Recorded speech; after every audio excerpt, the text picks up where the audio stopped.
And he talks about this, it's a very evocative episode where he's talking about how he's smoking. And as he's smoking, the ash is growing more and more, and the ash falls down on this very expensive carpet.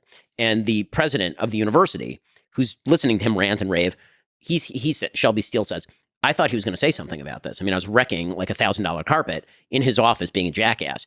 And instead, I could see him wilt inside. I could see him collapse. He didn't have the institutional credibility or the intellect or sort of the spiritual strength to just say, listen, I agree with you on some of these things, but you're acting like a jackass.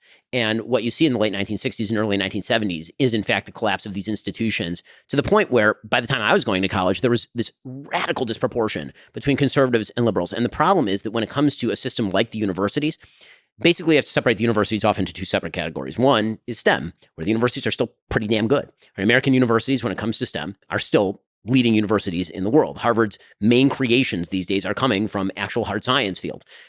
Then you have the liberal arts field, in which you basically have a self-perpetuating elite, because that's actually how dissertations work.